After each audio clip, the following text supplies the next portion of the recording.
বাংলাদেশ না, পুরো এশিয়া মহাদেশকে তারা রামরাজ্য করবে আর পুরো এশিয়া তাদের দখলে নেবে। বাংলাদেশ ভারত ভাই ভাই, এই কথা যতই বলো না কেন, সময় হলে গিরগিটি যেভাবে রং পাল্টায়, ভারতও ওইভাবে রং পাল্টাবে। সময়ের অপেক্ষা।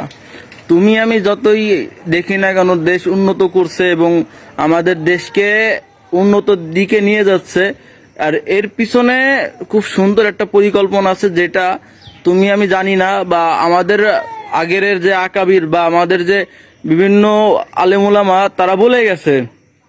আর সেই প্রকল্প বা সেই চিন্তার ধারা তারা এগোচ্ছে। শুধু বাংলাদেশ না, পুরো এশিয়া মহাদেশকে তারা রামরাজ্য করবে আর পুরো এশিয়া তাদের দখলে নেবে। এই চিন্তা নিয়ে তারা এগোচ্ছে এবং তুমি আমি গণহরে মারা খাবো, গণহরে হত্যা হব, তোমার আমার বোন ধর্ষিত হবে, তোমার আমার বোন সব জায়গায় মারা খাবে। এই প্রকল্প, এই চিন্তা দ্বারা তুমি বড় হও, তুমি সামনে আরো বিভিন্ন জিনিস দেখতে পাবে।